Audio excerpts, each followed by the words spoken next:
Bismillahirrahmanirrahim. Assalamualaikum warahmatullahi wabarakatuh. Bagaimana anak-anakku sekalian kabarnya pada hari ini? Mudah-mudahan kita semua dalam keadaan sehat walafiat ya. Insya Allah semuanya hadir. Kalau ada mahasiswa yang hari ini tidak bisa hadir karena sakit, kita doakan mudah-mudahan penyakitnya segera diangkat oleh Allah. Bagi yang hari ini tidak bisa hadir karena ada kepentingan ataupun urusan, mudah-mudahan ya kita doakan bersama urusannya diberikan kemudahan oleh Allah.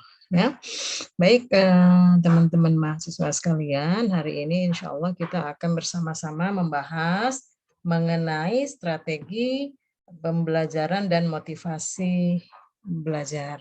Oke, sudah siap semuanya? Oke, siap ya. Jadi boleh disiapkan juga catatan-catatannya. Di samping memang nanti soft file ini akan dibagikan ya. Dan ini sudah dimasukkan ke LMS.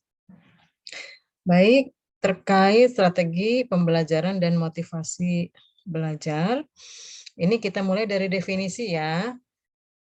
Strategi itu adalah pendekatan secara keseluruhan yang berkaitan dengan pelaksanaan gagasan, perencanaan, dan eksekusi sebuah aktivitas dalam kurun waktu tertentu. Sedangkan pembelajaran kita sebelumnya sudah kita bahas adalah proses interaksi antar mahasiswa dengan dosen, antara peserta didik dengan pendidik. Jadi proses interaksi berarti ada aktivitas yang positif begitu ya antara antara dua ataupun lebih gitu. Jadi antara mahasiswa dengan dosen kalau di kampus atau antara siswa dengan gurunya kalau di tingkat SLTA ke bawah ya. Jadi secara umum adanya proses interaksi antara peserta didik dengan pendidik dan sumber belajar. Jadi interaksinya itu bukan dalam konteks ngobrol seperti biasa, tetapi interaksinya itu antara pendidik dengan pendidik adalah karena adanya sumber belajar. Artinya ada sesuatu yang disampaikan begitu ya oleh pendidik kepada peserta didiknya pada suatu lingkungan belajar. Jadi ada tempat khusus. Kalau perguruan tinggi berarti namanya kampus begitu ya. Kalau SLTA dan ke bawahnya berarti namanya lingkungan belajar itu adalah sekolah ya. Oke, itu kita definisi. Kemudian pembelajaran ya. Pembelajaran adalah suatu proses atau kegiatan yang sistematis yang bersifat interaktif dan komunikatif antara dosen ataupun pendidik ya dengan mahasiswa ataupun peserta didik di kelas. Nah, kalau dalam kondisi yang seperti ini bisa diartikan tidak di kelas ya. Kalau secara online begini berarti bisa melalui Zoom ataupun yang lainnya begitu. Dihadiri secara fisik oleh dosen dan oleh dosen atau pendidik atau tidak untuk menguasai kompetensi yang telah ditentukan. Jadi memang harus hadir ya satu sama lain. Peserta didiknya harus hadir, kemudian juga pendidiknya juga harus hadir. Meskipun kalau tadi disampaikan di kelas ya secara offline, kalau dalam kondisi yang seperti ini secara online. Berarti hadirnya itu di Zoom misalkan seperti yang kita lakukan sekarang ini. Itu ya terkait pembelajaran.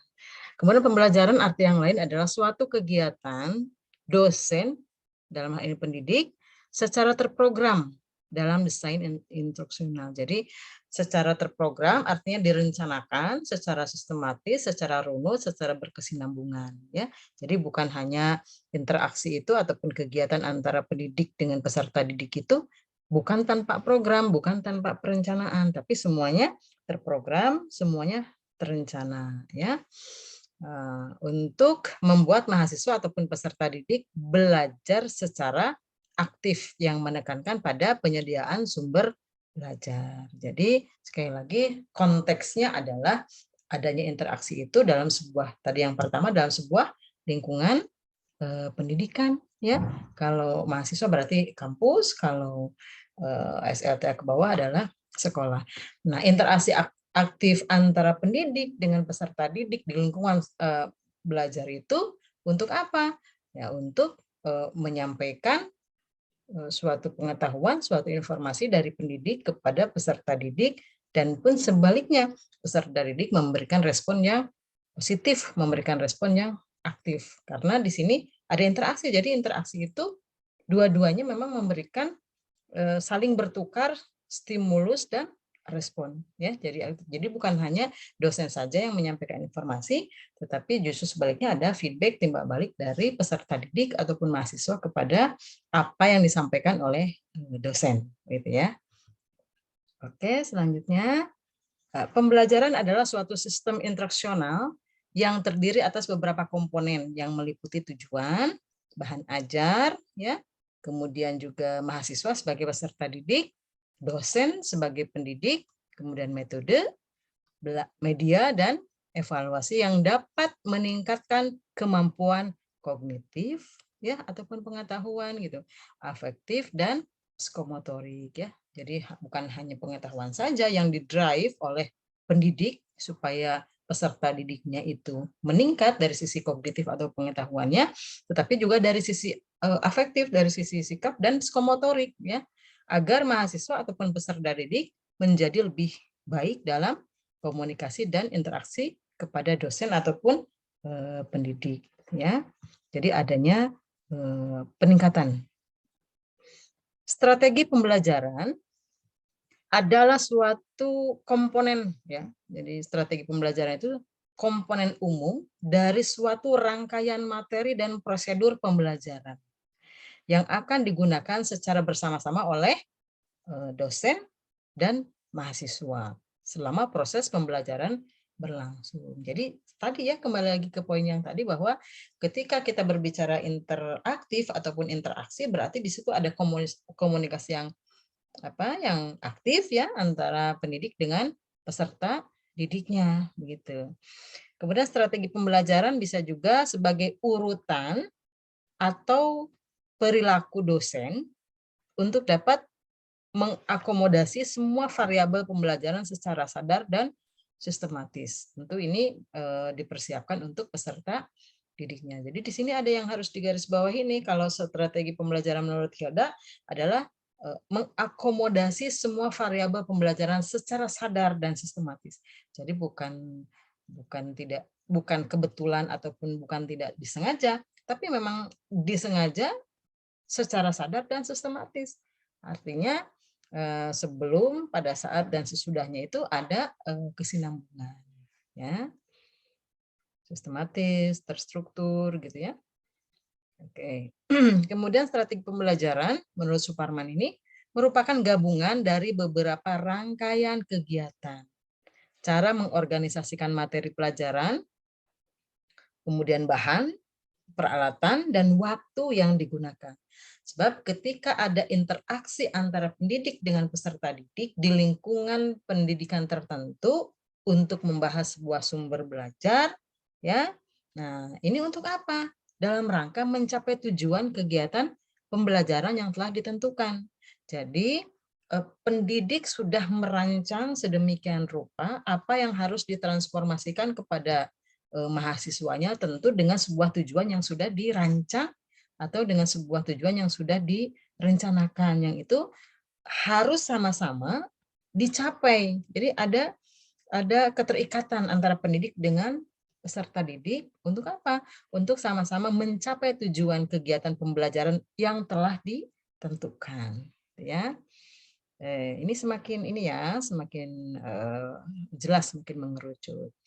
Oke, kemudian strategi pembelajaran menurut Etin Solihatin adalah pendekatan secara menyeluruh dalam suatu sistem pembelajaran. Jadi strategi pembelajaran ini kalau menurut Etin Solihatin adalah sebuah pendekatan, ya. Jadi sebuah pendekatan secara menyeluruh dalam suatu sistem pembelajaran yang berupa pedoman umum dan kerangka kegiatan untuk mencapai tujuan umum pembelajaran. Jadi sama seperti yang sebelumnya.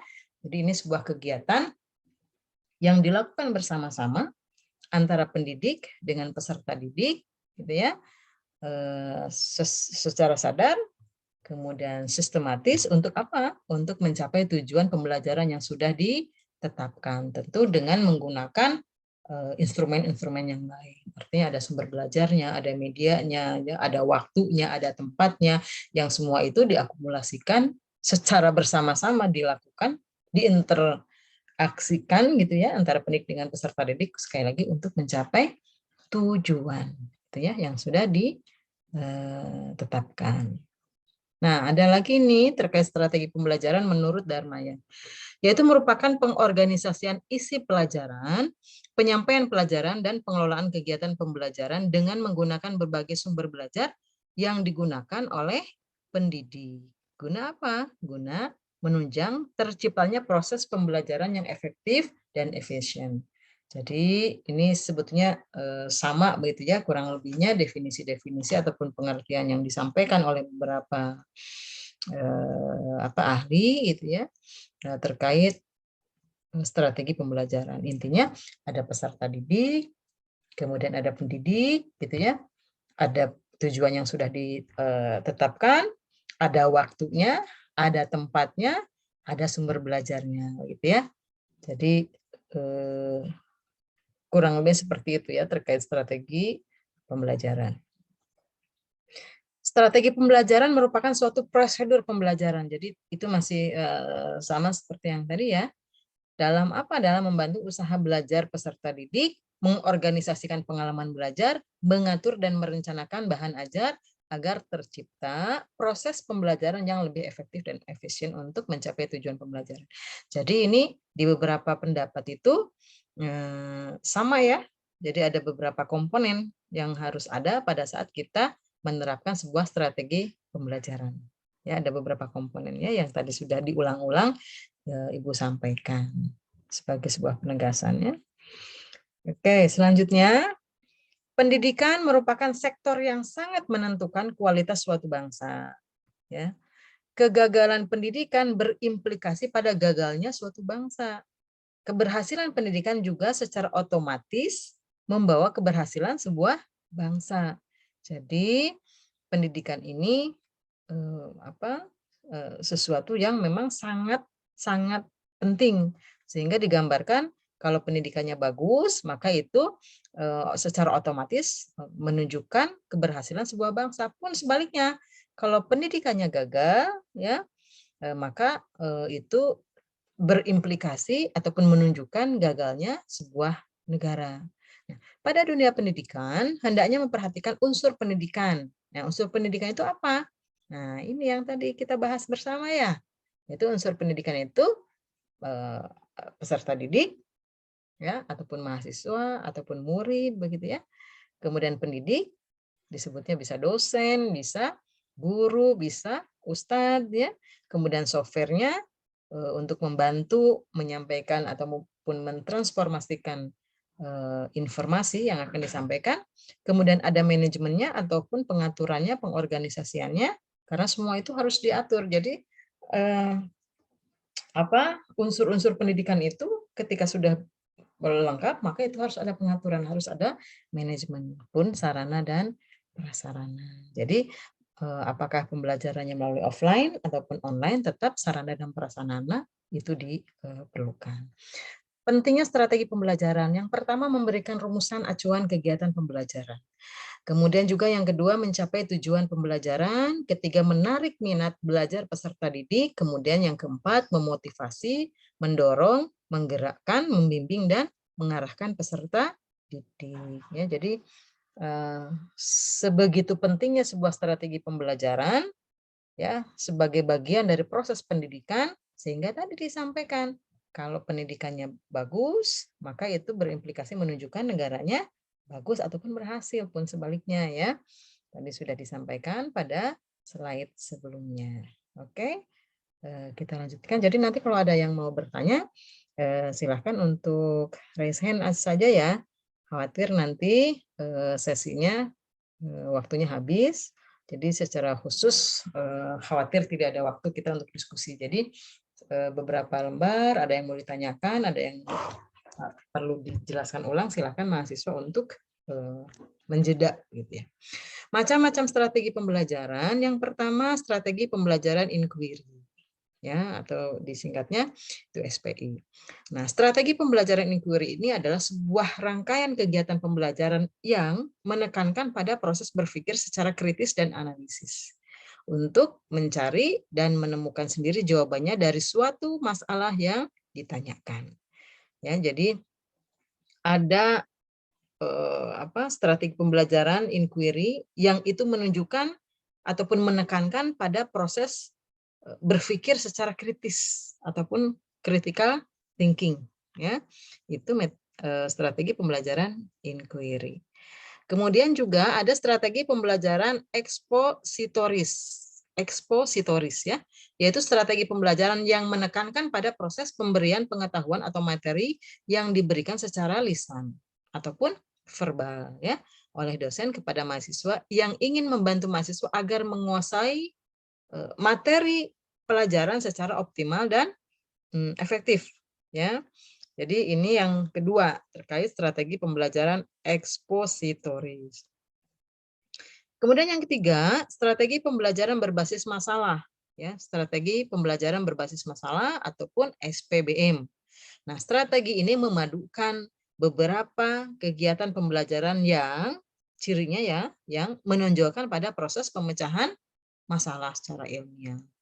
Jadi SPBM ini didasarkan pada psikologi kognitif ya yang dapat dibebaskan dari asumsi bahwa belajar adalah proses mengubah perilaku melalui pengalaman. Jadi proses mengubah perilaku ada yang melalui pengetahuan, juga ada yang melalui pengalaman. Oke.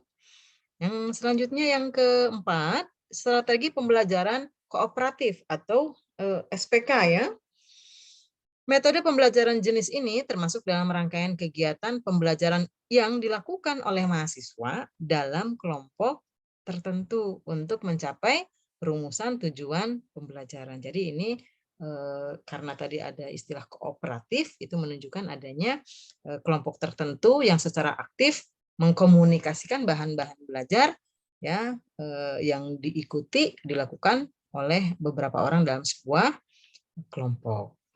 Oke, kita lanjutkan yang kelima, strategi pembelajaran meningkatkan keterampilan berpikir. Ya, strategi ini diterapkan untuk mengutamakan kemampuan berpikir mahasiswa. Materi yang disajikan dapat berupa bimbingan kepada mahasiswa melalui proses menemukan konsep sendiri. Jadi dalam hal ini pendidik ataupun dosen melakukan bimbingan kepada mahasiswa ya. Untuk apa? Untuk supaya mahasiswa tersebut ataupun peserta didik tersebut menemukan konsep sendiri yang harus dikuasai oleh mahasiswa tersebut ya. Dengan cara apa?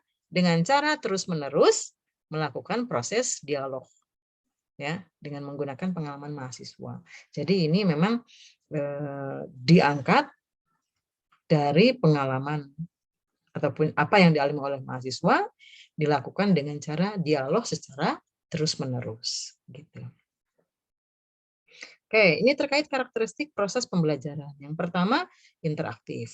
Yang tadi sudah disampaikan ya, interaktif itu adalah adanya ataupun menunjukkan sebuah komunikasi yang aktif antara dua orang ataupun lebih gitu.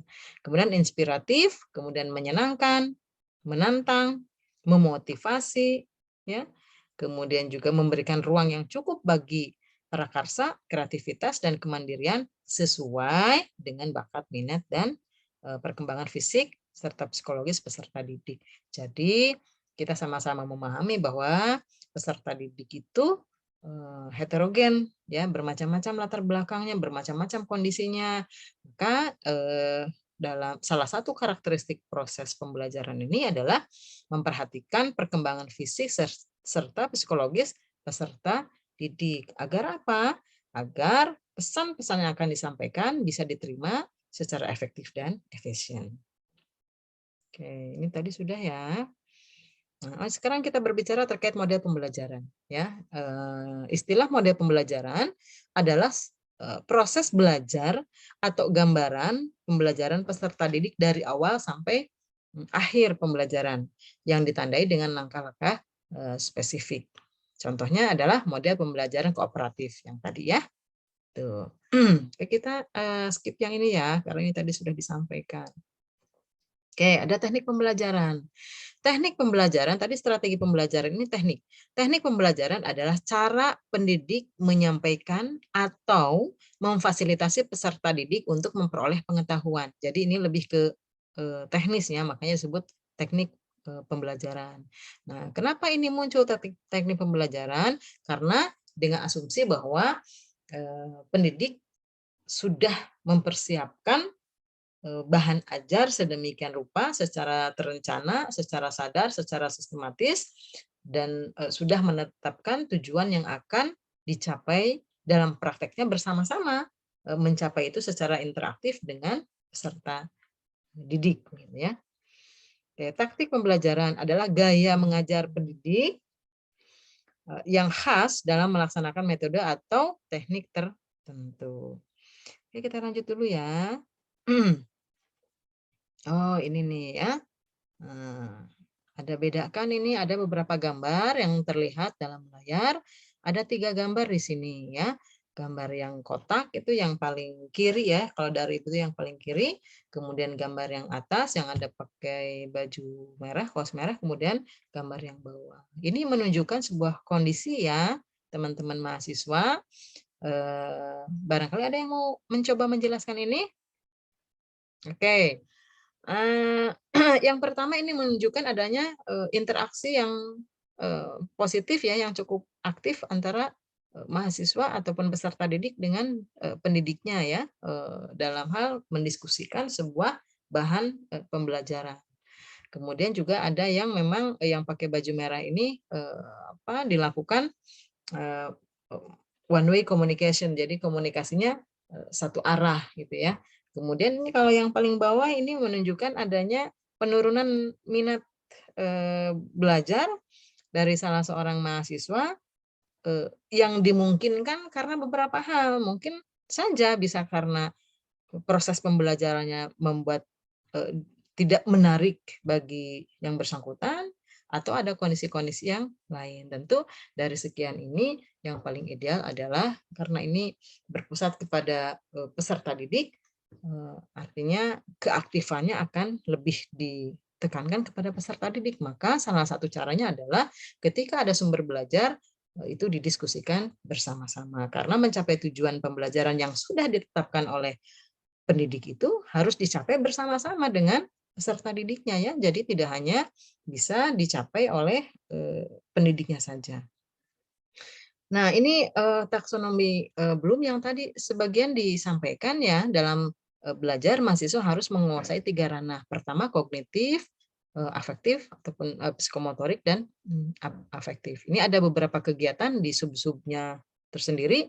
Di kognitif ada 6 tingkatan. Kemudian juga di psikomotor ada 5 tingkatan, kemudian di afektif ada 5 tingkatan ya, tadi sudah disampaikan di awal ya. Oke, ini bisa di-skip ya. Nah, ini terkait motivasi. Motivasi adalah kekuatan energi seseorang. Jadi, eh, peserta didik yang bagus ataupun pendidik yang bagus, bahan ajar yang bagus, media yang bagus, sarana prasarana yang bagus, itu belum tentu optimal untuk mencapai tujuan kalau, peserta didik tidak memiliki motivasi yang kuat. Motivasi itu ada 2 ya, motivasi dari dalam diri, juga motivasi, dari, luar ya, ataupun internal dan, eksternal gitu. Kalau motivasi dari dalam diri ya tentu ini keinginan untuk maju ya, keinginan untuk berkembang, kemudian keinginan untuk ya mengembangkan diri dan lain-lain ya. Kemudian juga kalau motivasi dari eksternal itu bisa jadi karena, semangat dorongan dari lingkungan, dari keluarga ya, dari orang tua, dari teman, dari saudara ya, itu bersifat eksternal. Dua-duanya saling mendukung. Oke, ini, sama ya seperti tadi. Oke, ini motivasi belajar, masih penjelasan yang tadi. Ini sama, ini ciri-cirinya. Nah, ini mungkin slide yang terakhir ya, terkait ciri-ciri motivasi belajar. Yang pertama tekun, tekun menghadapi tugas. Jadi tugas tidak dianggap, tidak dijadikan sebagai sebuah beban, tapi sebagai bagian dari proses pembelajaran yang harus dilalui. Ya, kita bisa bayangkan kalau tugas itu dianggap sebagai sebuah beban, maka akan menyiksa ya. Oleh karena itu, salah satu ciri motivasi belajar adalah ketika mendapatkan tugas dari pendidik ataupun dari dosen, maka mahasiswa mengerjakannya dengan ikhlas, dengan sukarela begitu ya. Tidak dianggap sebagai sebuah beban ya. Kemudian yang kedua, ulet menghadapi kesulitan. Tentu dalam mengerjakan tugas bisa jadi menemukan beberapa kesulitan ataupun kendala. Terkadang ada pensikapan orang ketika menemukan kendala dia langsung berputus asa, berhenti begitu ya. Tapi ada juga sebagian mahasiswa yang ketika menemukan kendala justru itu memotivasi dirinya untuk terus mengulik begitu dan mencari solusi agar kendalanya bisa dilalui. Kemudian menunjukkan minat, kemudian lebih senang bekerja mandiri, tidak cepat bosan gitu ya, kemudian dapat mempertahankan pendapatnya. Jadi ketika dia sudah mengerjakan tugas ya yang diberikan oleh pendidik ataupun oleh dosen, kemudian disampaikanlah tugas itu, kemudian ada pertanyaan dan lain-lain, dia mampu mempertahankan pendapatnya. Karena apa? Karena dia yang mengerjakan. Bisa bayangkan kalau tugas itu dikerjakan oleh orang lain, pasti ketika ada pertanyaan dia tidak bisa mempertahankan pendapatnya. Kemudian ciri motivasi belajar yang lain adalah tidak mudah melepaskan hal yang diyakini itu, dan yang terakhir adalah senang mencari dan memecahkan masalah terkait soal-soal ya. Jadi itu beberapa hal ya, beberapa hal terkait strategi, kemudian teknik ya, tadi taktik, kemudian juga terkait ciri-ciri motivasi belajar gitu ya. Oke, teman-teman mahasiswa, saya rasa Ibu rasa cukup ya. Jadi nanti kita lanjutkan, kita perdalam, kita kembangkan lagi melalui diskusi-diskusi kita, dan ini tentu Ibu sangat mengharapkan semua mahasiswa berkontribusi dalam proses diskusi nanti ya, sehingga bisa kita menemukan hal-hal dari materi yang Ibu sampaikan tadi. Oke, dari Ibu cukup sekian. Ibu akhiri dengan Allahi tawakkalna wa ilaihi masir. Assalamualaikum warahmatullahi wabarakatuh.